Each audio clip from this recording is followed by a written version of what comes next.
Yo geng, tekan tombol subscribe geng. عصيتك ربي فأمهلتني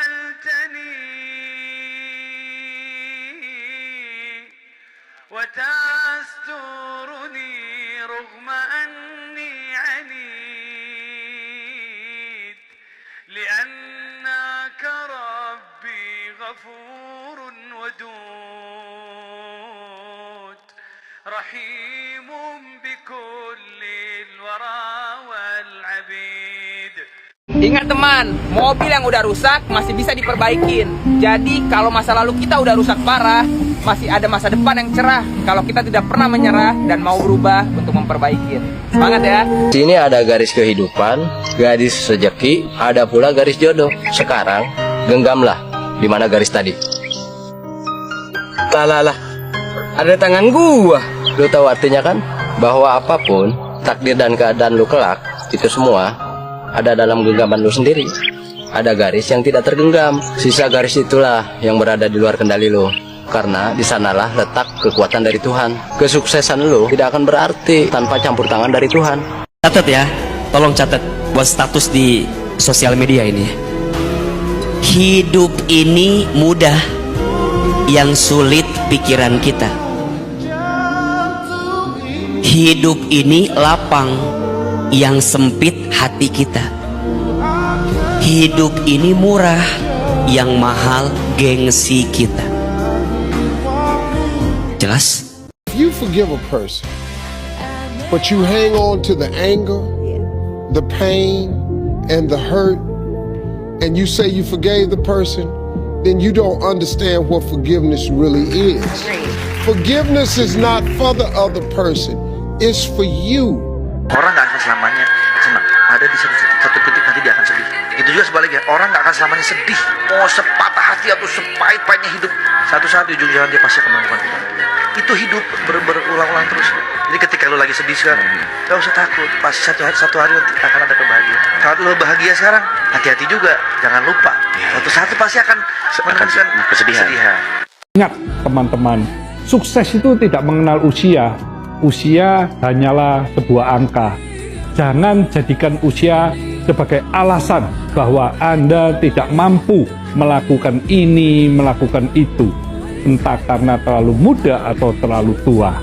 Selama Anda bersungguh-sungguh ingin meraihnya, maka di usia berapapun Anda akan mendapatkan apa yang Anda inginkan.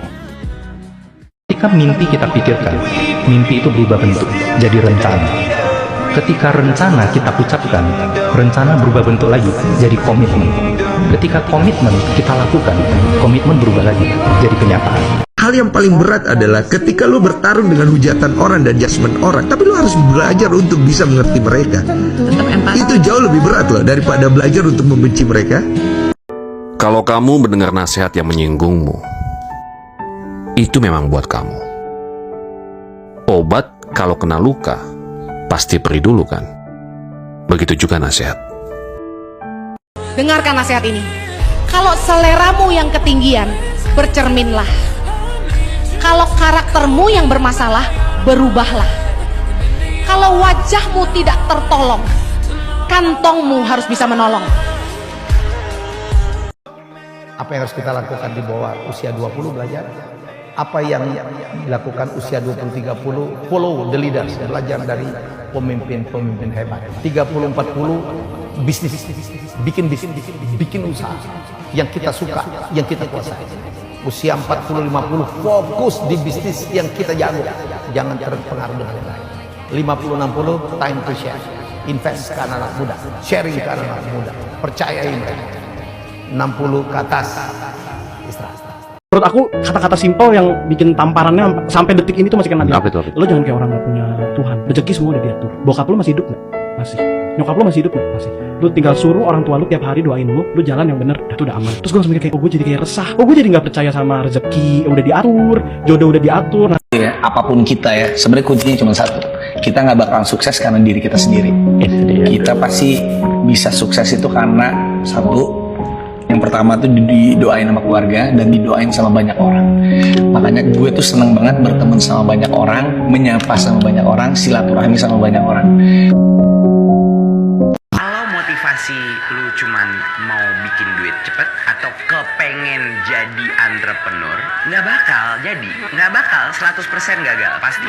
Motivasi utama entrepreneur yang saya lihat yang bisa naik adalah orang-orang yang nggak kuat ada suatu masalah di dunia nyata yang dia harus solve. Dia gemes, dia ngelihat ada suatu masalah, ini masalah besar, kenapa sih nggak bisa dibenerin, lalu dia mau ambil langkah untuk men-solve masalah tersebut. Nah itu biasanya orang-orang yang langsung mental bisnisnya.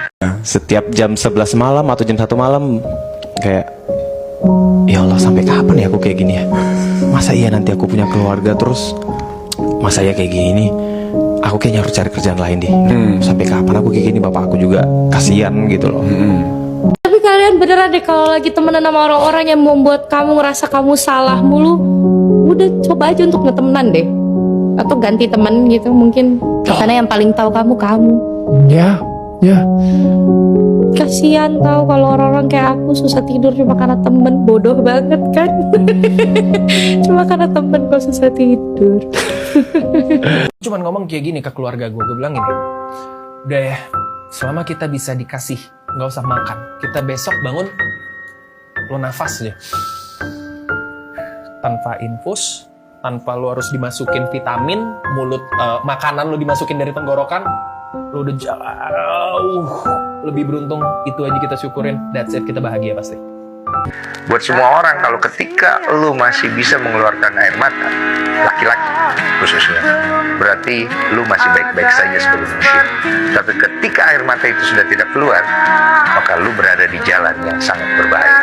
So it's okay, laki boleh nangis. Hal yang paling sulit dilakuin orang dan paling jarang orang mau mengakui itu adalah untuk mencintai dirinya sendiri. Itu kadang-kadang orang gak mau ngakuin, kayak ini semua salah about money, salah about respect, salah about something high yang mungkin kejauhan lah gitu. Tapi pada akhirnya ujung-ujungnya kalau lu tidak bisa mencintai diri sendiri, tidak bisa menghargai diri sendiri, semuanya ampas bro, asli. Yo geng, tekan tombol subscribe geng.